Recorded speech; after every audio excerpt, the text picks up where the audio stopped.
Hoy en Respuestas con Bayless Conley. David no le dio algunos artículos sin valor que nunca le harían falta. David no dio sus obras, él dio su tesoro especial. ¿Por qué? Porque su afecto estaba ahí. La Biblia Message lo expresa así: porque mi corazón está en esto. Hola, soy Bayless Conley. He sido pastor por 4 décadas. Pero si hubieras visto los primeros capítulos de mi vida, tal vez no imaginarías que terminaría sirviendo en el ministerio del Evangelio. De niño, fui criado como un chico normal de California. Pero de adolescente mi vida cayó en espiral en alcohol y las drogas y en una búsqueda por respuestas. Después de varias experiencias cercanas a la muerte, conocí a Jesús y experimenté su poder que cambia vidas. Descubrí que Él era lo que buscaba y que había respuestas en su palabra. En la vida, todos enfrentamos la incertidumbre, ya sean problemas financieros, valles relacionales, una crisis de salud o solo intentamos descubrir nuestro propósito. Algo es seguro: Dios te ve, Él te ama. No importa lo que estés enfrentando, Él tiene las respuestas.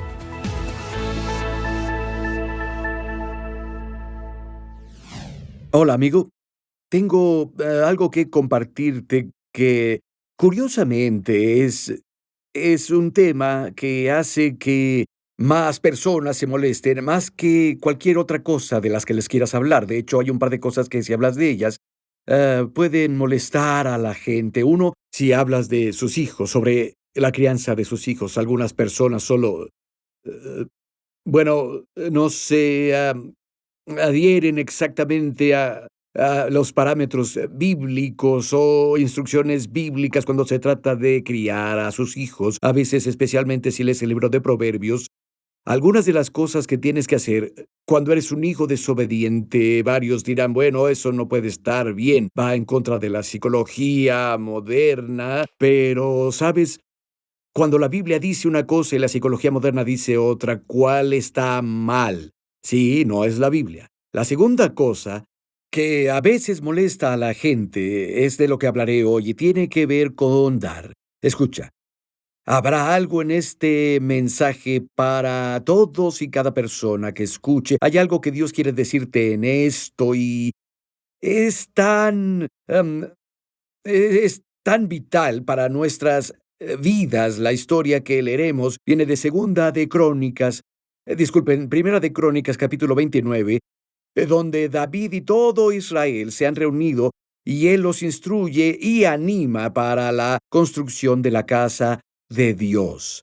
Ahora, lo veo en términos de edificar una iglesia, una instalación. Las iglesias necesitan un lugar para reunirse, ya sea que renten un local o tengan su propio edificio. Hay gastos para el evangelio. Escuché una vez a alguien decir esto: mi hija, cuando nació, no lo podía creer, lo costoso que era. Yo no sabía lo costosos que eran los pañales, el servicio de lavandería y no sé, la ropa. Si sabes algo al respecto, tienes hijos, llevan un traje pequeño y cobran tanto como por la ropa de adulto y usan la décima del material para hacerlo, pero cobran el mismo precio. Algunas personas están dispuestas a pagarlo.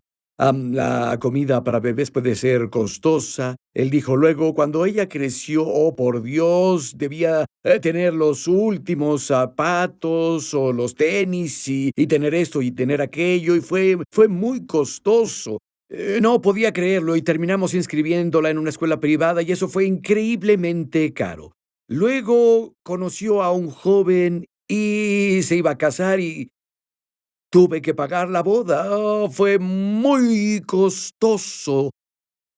Dijo: pero luego de que mi hija se casara, hubo un terrible accidente y por desgracia murió. Él dijo: el funeral fue muy costoso.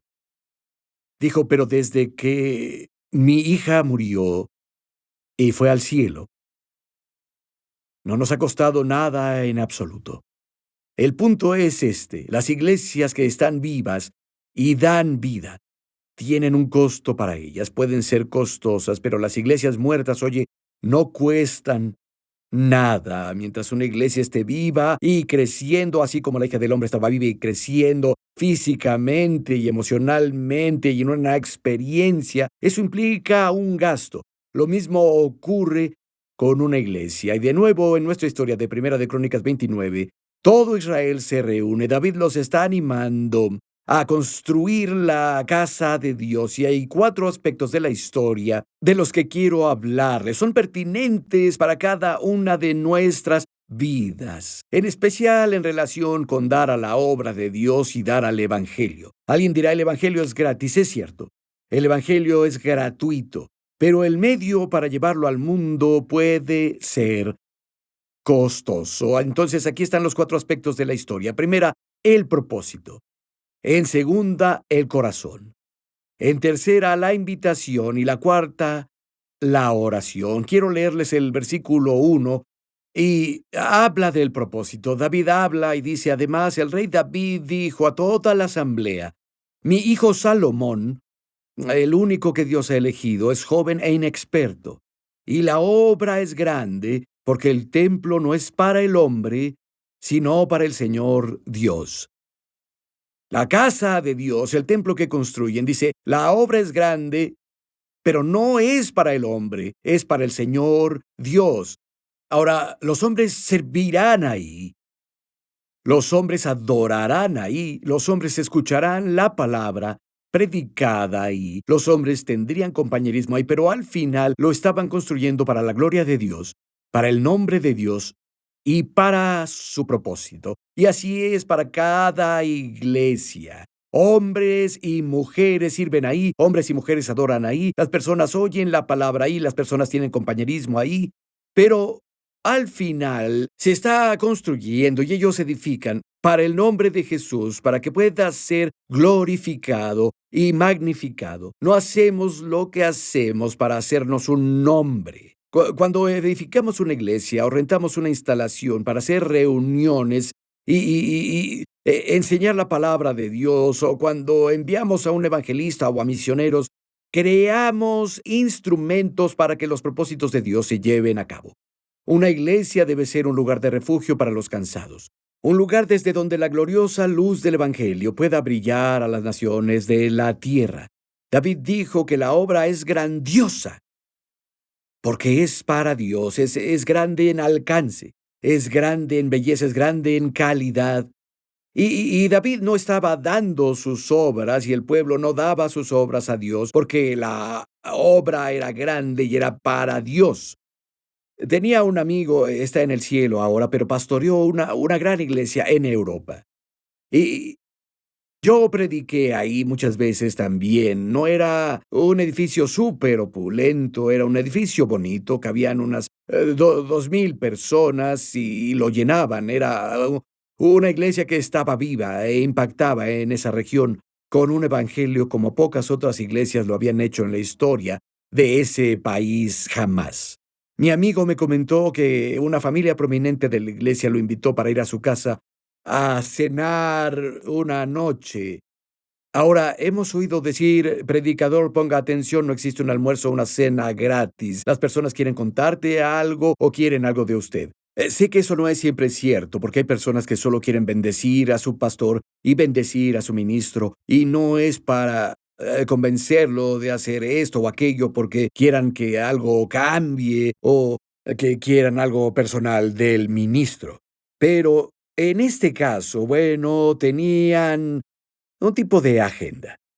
Esto era, estaban cenando, terminando de cenar, tomaron una taza de café después y finalmente le dijeron, pastor, queremos hablar con usted. Él dijo, ¿qué pasa? Dijeron, ese candelabro en el vestíbulo de la iglesia, nosotros creemos que es terrible que gaste mucho dinero del diezmo de la gente y sus ofrendas para poner un candelabro en la iglesia. Ese dinero pudo usarse para otras cosas y creemos que está muy mal incurrir en ese desperdicio. No necesitamos un candelabro en la iglesia. El pastor dijo, miré arriba y por sobre la mesa del comedor, donde estábamos, había un hermoso candelabro. Y Tendrías que conocer a mi amigo para entenderlo. Era un hombre muy directo, nunca tenías que preocuparte por lo que él pensaba, jamás. Él dijo, entiendo, es bueno para ustedes, pero es mucho para Dios.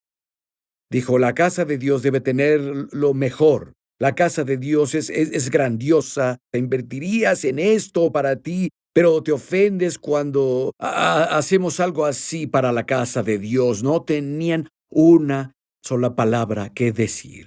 El propósito es para la casa de Dios. Personalmente creo que la casa de Dios merece lo mejor. No creo que necesitemos opulencias. Obviamente, puedes llevar cualquier cosa a un ridículo extremo, pero no deberíamos dudar en dar a nuestras iglesias, en la iglesia a la que vas. No debes resistirte ni dudar. Bueno, no creo que la iglesia deba tener esto o aquello. Esto es de lujo para la iglesia. Un minuto. Los hombres sirven ahí, los hombres adoran ahí, hombres y mujeres tienen compañerismo ahí, pero al final hacemos lo que hacemos por el nombre de Cristo y pienso que Dios merece lo mejor. No lo que nos sobra. No creo que honremos a Dios cuando le traemos algo que no nos cuesta nada. Pasamos de ahí y llegamos al corazón. Primero está el propósito para el Señor Dios. El trabajo es genial.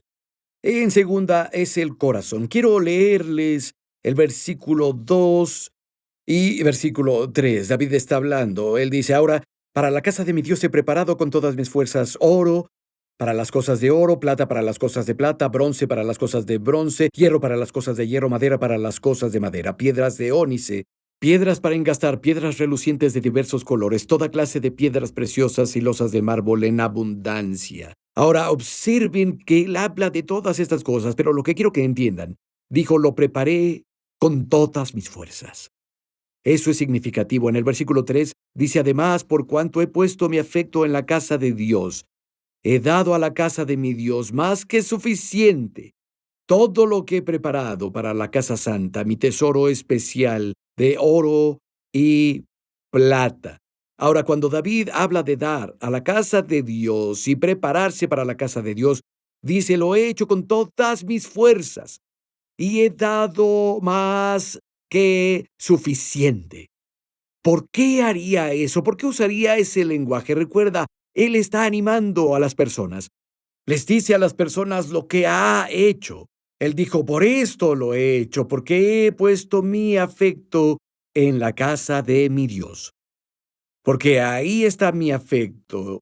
Lo he hecho con todas mis fuerzas. He dado más que es suficiente. Colosenses 3 y versículo 2 en el Nuevo Testamento dice, es una versión conservadora. Pongan su afecto en las cosas de arriba, no en las cosas de la tierra. Es decir, pongan su afecto en las cosas de origen celestial, en las cosas que brotan del corazón de Dios, en las cosas que tienen una consecuencia eterna. En el caso de David, era edificar la casa de Dios. Escucha esto, en el Salmo 26, versículo 8, David dijo, Señor, he amado la habitación de tu casa. En el Salmo 84 y 10, David dijo, prefiero ser portero en la casa de mi Dios que habitar en tiendas de maldad. En el Salmo 122, versículo 1, dijo, me alegré cuando me dijeron, vamos a la casa del Señor, porque su afecto estaba ahí. Le dio su tesoro especial. Es interesante, la palabra especial, cuando David dijo, oye, mis afectos están ahí, así que he dado más que suficiente de mi propio tesoro especial. Es una palabra muy, muy rara del hebreo que solo se usa algunas veces en las Escrituras. Casi exclusivamente, Dios lo usa para describir a su pueblo como su tesoro especial. Significa algo de alto valor personal, algo costoso, algo que vale el sacrificio que haces. Eso es lo que David dio. David no le dio algunos artículos sin valor que nunca extrañaría. David no le dio lo que le sobró, pero sí su tesoro especial. ¿Por qué? Porque su afecto estaba ahí. La Biblia Message lo expresa así, porque mi corazón está en esto. Una gran verdad de la vida es que nuestros corazones y nuestros tesoros están conectados. Tu corazón y tu tesoro están conectados, están inseparablemente unidos y no se pueden separar. Jesús dijo esto en Mateo 6:21, porque donde esté su tesoro, ahí estará también su corazón. A lo que amamos le invertimos. Para algunas personas es el golf. Tienen los palos de golf más caros del planeta. Tienen 8 pares de zapatos de golf. Tienen varias bolsas de golf. Tienen bolsas de golf de viaje. Tienen toneladas de ropas de golf. Entras en su armario y hay 2 docenas de camisetas de golf. Tienen chaquetas para jugar al golf bajo la lluvia. Les encanta, invierten en ello. Para otras personas son los automóviles. Invierten en autos o en sus motocicletas. Para algunas personas son los zapatos. Para algunas personas es arte. Para algunas personas es esto y aquello. Pero la verdad es que invertimos en lo que amamos. Todas estas cosas pueden ser legítimas, pero todo es temporal y terrenal. Por mucho que me guste pescar, me doy cuenta de que es temporal.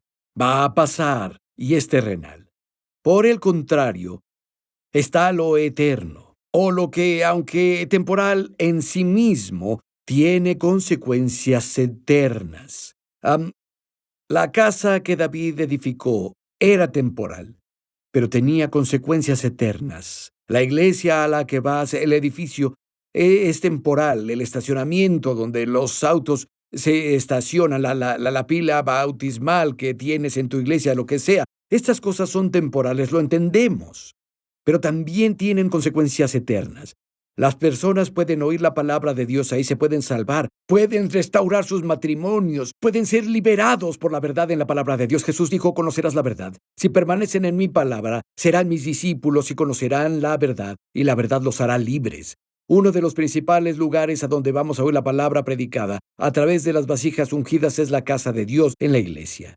Y mucho de lo que hacemos en la iglesia y desde la iglesia lo invertimos en cosas temporales, como ahora. Oye, yo estoy hablando con algunas cámaras. Si pudiera entrar a tu casa y sentarme contigo a tu mesa y disfrutar de una taza de té, y por cierto, tengo una hermosa taza de té aquí, yum yum.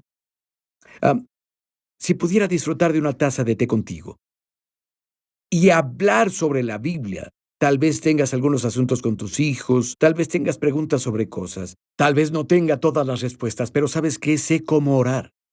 Nos daríamos las manos y oraríamos en tu mesa, me encantaría. Esta es la mejor opción, pero todo el equipo que tenemos aquí tiene un costo alto.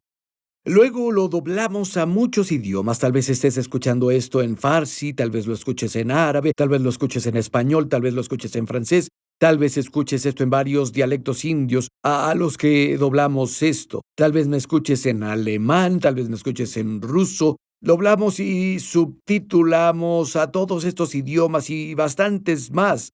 Lo enviamos a las naciones del mundo, más de 100 países.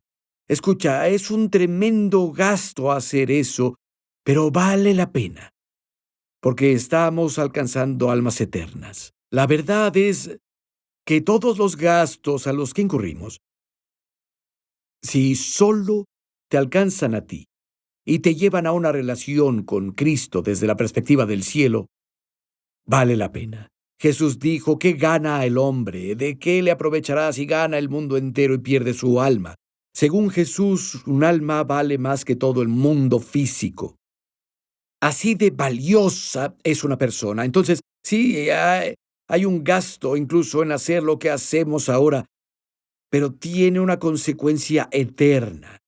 Tal vez ha tenido un impacto en tu vida. Escucha, solo quiero decirte, sin vergüenza, tenemos muchas respuestas de tantos grupos lingüísticos diferentes en todo el mundo continuamente, que son impactados por la transmisión. Hace que todo esto valga la pena. Hay un costo personal para mí por venir y tomarme el tiempo para hacer esto, preparar estos mensajes y preparar mi corazón. Hay un factor de tiempo. Estoy lejos de mi esposa, mis nietos están con nosotros ahora. Estoy lejos de ellos. Mi hijo y mi nuera se quedan con nosotros ahora. Ese tiempo podría pasarlo con ellos, pero Oye, vale la pena en términos de tiempo, vale la pena en el costo de las finanzas. Y por cierto, si estás viendo esto y eres uno de nuestros colaboradores y no planeaba decir nada de esta parte, pero quiero agradecerte. Tal vez nunca conozcas a todas las personas que son impactadas, pero cuando lleguemos al cielo, te garantizo que habrá una multitud de personas que se acercarán a ti y dirán gracias.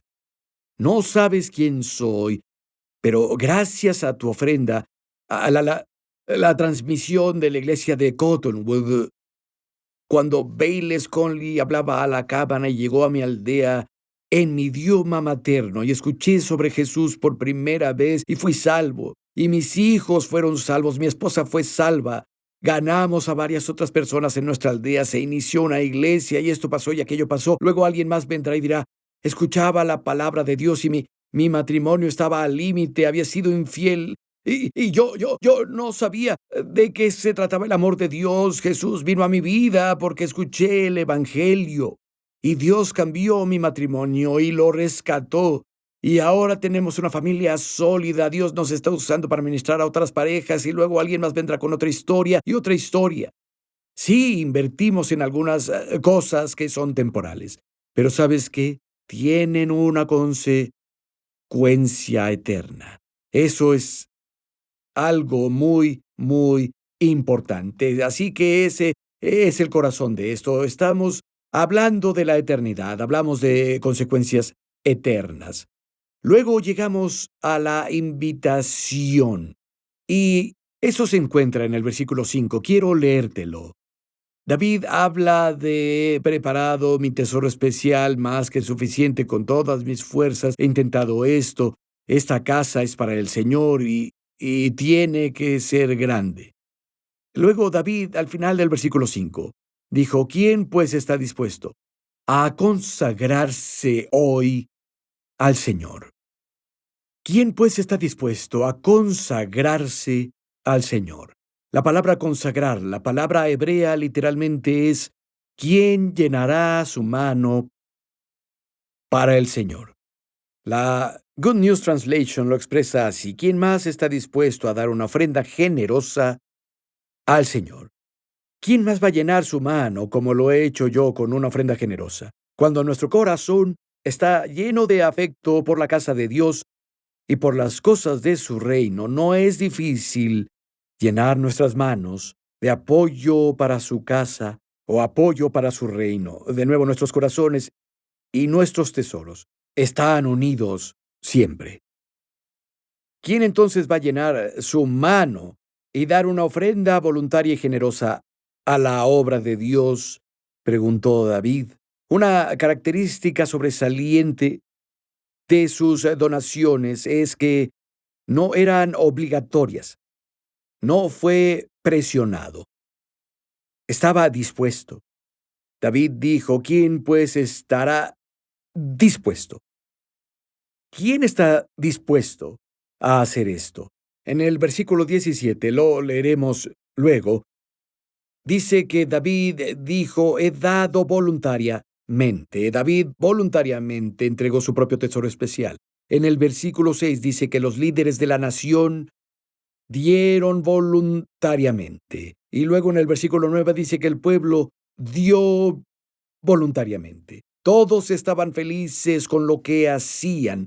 En el Nuevo Testamento, Pablo escribe a los Corintios. De hecho, permítanme citarles esto, lo tengo aquí en mi Biblia.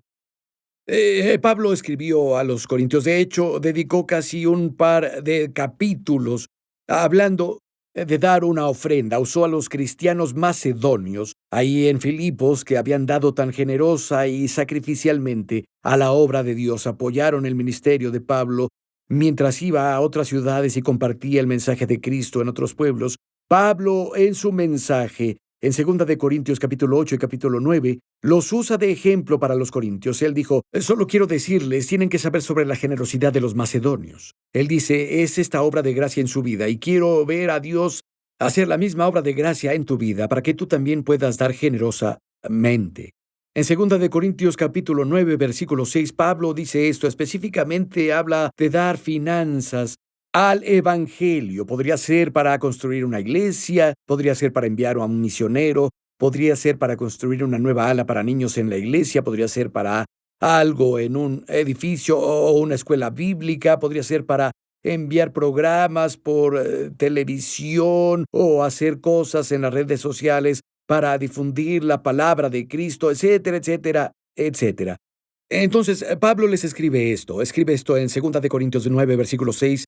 Él dijo, pero esto digo, el que siembra escasamente, también segará escasamente, y el que siembra abundantemente, segará abundantemente.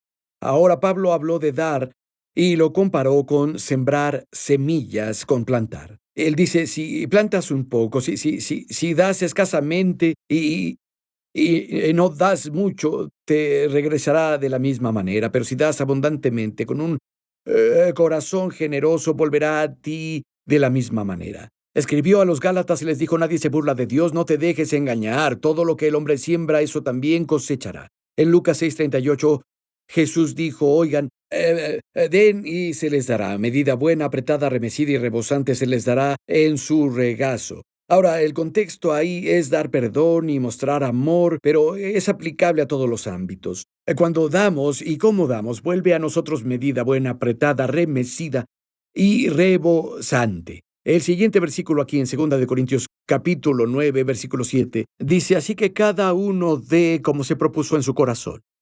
No de mala gana ni por necesidad, porque Dios ama al dador alegre. Él dijo, no des de mala gana. No des por necesidad como si te obligaran a hacerlo. Dios ama al dador alegre. Déjame leerte esto de una versión clásica amplificada. Esto es hermoso. Que cada uno dé según lo que haya decidido en su mente y propuesto en su corazón. No de mala gana, ni con tristeza, ni por obligación. Porque Dios ama, se complace, valora más que otras cosas y no está dispuesto a abandonarlas ni a sacrificarlas a un dador alegre, gozoso, pronto a hacerlo, en cuyo corazón está el dar. Amigo, solo quiero animarte si no has apoyado al Evangelio. Quiero animarte a que apoyes a tu iglesia local, a dar con alegría y en abundancia a la obra de Cristo ahí en la iglesia a la que asistes. De nuevo, para aquellos que nos apoyan, solo quiero darles las gracias. No tienes idea de lo agradecidos que estamos. Pero en serio, creo que ninguno de nosotros entiende el impacto que tenemos. Llevamos haciendo esto más de un cuarto de siglo, en varios idiomas en todo el mundo. Realmente no hay manera de medir lo que sabemos, es asombroso. El impacto que hemos tenido, pero no hay manera de saberlo. No lo sabremos hasta que lleguemos al cielo. El verdadero impacto que ha tenido la transmisión en todo el mundo, en múltiples idiomas. Entonces voy a terminar aquí diciendo que Dios los bendiga. Escucha, Dios es real, Él te ve, Él sabe tu nombre, Él envió a su Hijo para redimirte. Jesucristo te ama y nosotros también. Agradecemos a los amigos y donadores que hacen posible este programa. Para más información e inspiración, visita bailesconley.com. Oramos para que la bendición de Dios te acompañe siempre.